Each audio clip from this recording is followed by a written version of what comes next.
In the US, we are all immigrants. Yeah, I mean, pretty much everybody in the US is an immigrant of some sort, however many generations. And that's the reality.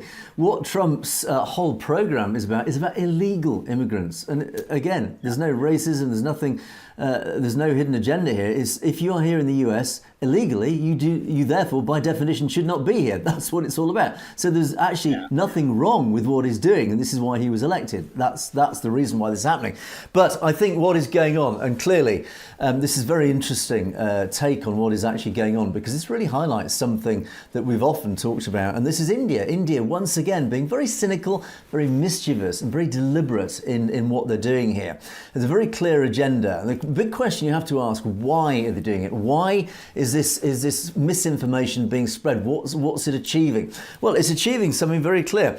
What it's trying to do is it's trying to paint the Trump administration as being somewhat fascist. So when people label people like Trump or the right wing across Europe as fascists, no, they're not fascists. They're just right wing politicians.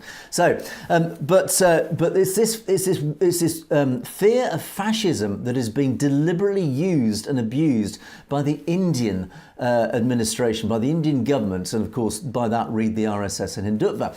They are deliberately trying to paint the Trump administration as fascist. Ironically, they're using the left wing as their useful idiots to paint Trump as a fascist. Now, why are they doing that? They're doing this because it serves their purpose actually very well, despite the fact that Trump, ironically, is also right wing, like the RSS and the BJP in India.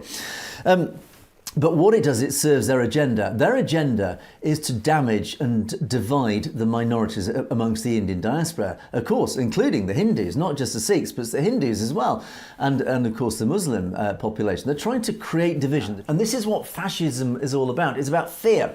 Now, for any government, any administration to raid a place of worship, whether that is a Gurdwara, a church, a temple, whatever, or a mosque, that is a deeply, deeply provocative thing. So any government will only ever do that as an absolute last resort, because of course it's so deeply provocative against any culture or any minority. Very, very unlikely that the Trump administration would ever do this unless there is a very carefully managed entrance into a Gurdwara and in the most unprovocative way to have discussions, whatever it may be. It will never be an aggressive entry into a place of worship, whichever religion, unless there is an absolute, solid, legal, cultural, social reason to do so. So, in other words, they haven't been doing it. But the Indian Godi media, and particularly the Hindutva army online, are using this misinformation for a very clear purpose.